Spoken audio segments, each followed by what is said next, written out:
Hello, Namaste, welcome to my channel. In this video, I'll be talking about writing task 2.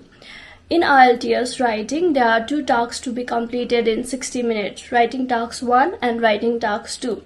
Writing task 2 carry double the marks than writing task 1.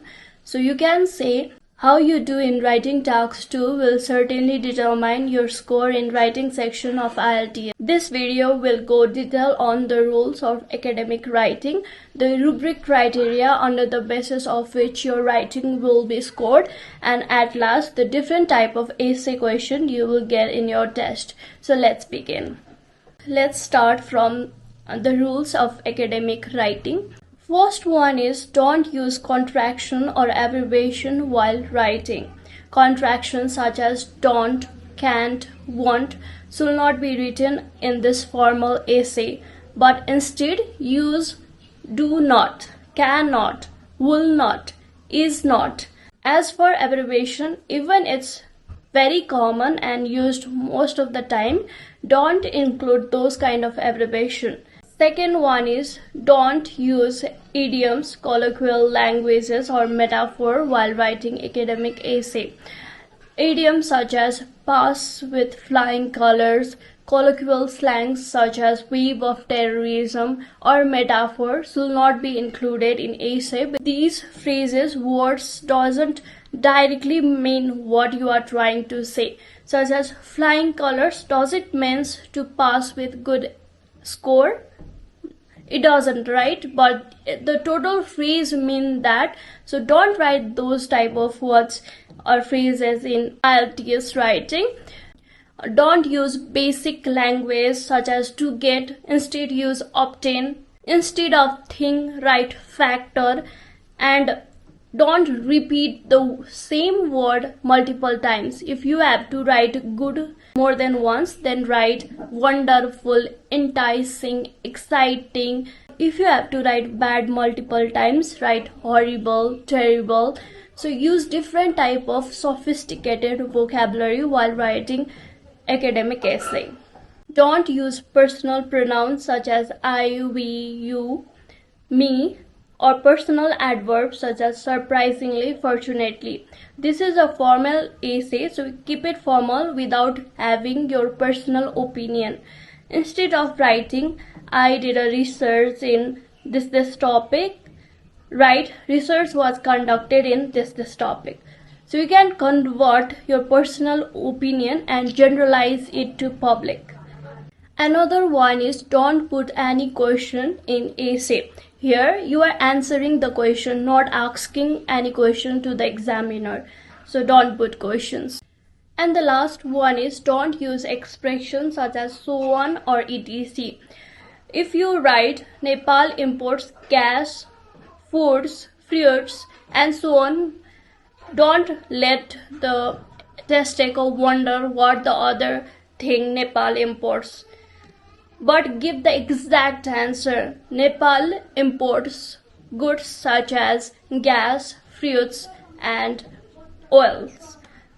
Conclude the sentence. Don't let the examiner wonder. And also don't write etc. as well. One thing I forgot to mention was don't use words such as actually, basically, really, which doesn't give any meaning to the sentences. Omit these kind of words. Your essay must be concise, so be direct, be clear, and don't use unnecessary words. Now let's move on to the rubric criteria under the basis of which your writing task 2 will be evaluated in IELTS test. Task achievement, cohesion and coherence, lexical resource and grammatical range and accuracy. To get full marks in task achievement, you should accomplish 3 things. Content development, precision, expansion. So a question can be answered in a sentence, right? But you should think that the test taker doesn't know anything about the question, and you should explain and give example in such a way that a unknown or a layman will know everything about that question after you answered it in the essay. Write your answer, explain your answer and give example. Expand your answer in such a way that you will explain it properly, and don't go off the topic. Be in the topic and explain it very clearly with lots of example, lots of supporting ideas. To get good score in cohesion and coherence, your essay must be readable, understandable, and clear, as well as concise. You can use linking words such as moreover, forever, in contrast, similarly, however, such kind of words which will make your essay more logically placed. New ideas must be in a separate paragraph. Each paragraph must be separated by a line in between. Third one is lexical research/vocabulary. Don't use basic words, use sophisticated vocabulary. No repetition of words. You should use subject-specific vocabulary. If you are talking about education, include words such as literacy, curriculum, teaching, learning, and your words should be used accurately. Last one is grammatical range and accuracy. To get a good marks here, you should be using different type of sentences. Active voice, passive voice, such as research was conducted is passive voice. I conducted a research is active voice. So you can use passive voice, active voice.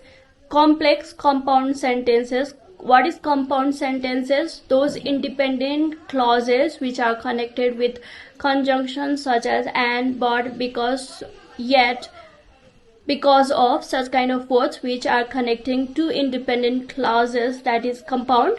While for complex sentences, one is independent clause, another is dependent clause, which is connected by, again, conjunctions. So use different type of sentences. Another one is there should be subject-verb agreement, such as if I am mentioning my cat is lying on the bed. So my cat means singular and the verb should be singular verb is. If I am mentioning cats are aggressive animal, cats means plural are plural. So there should be subject-verb agreement.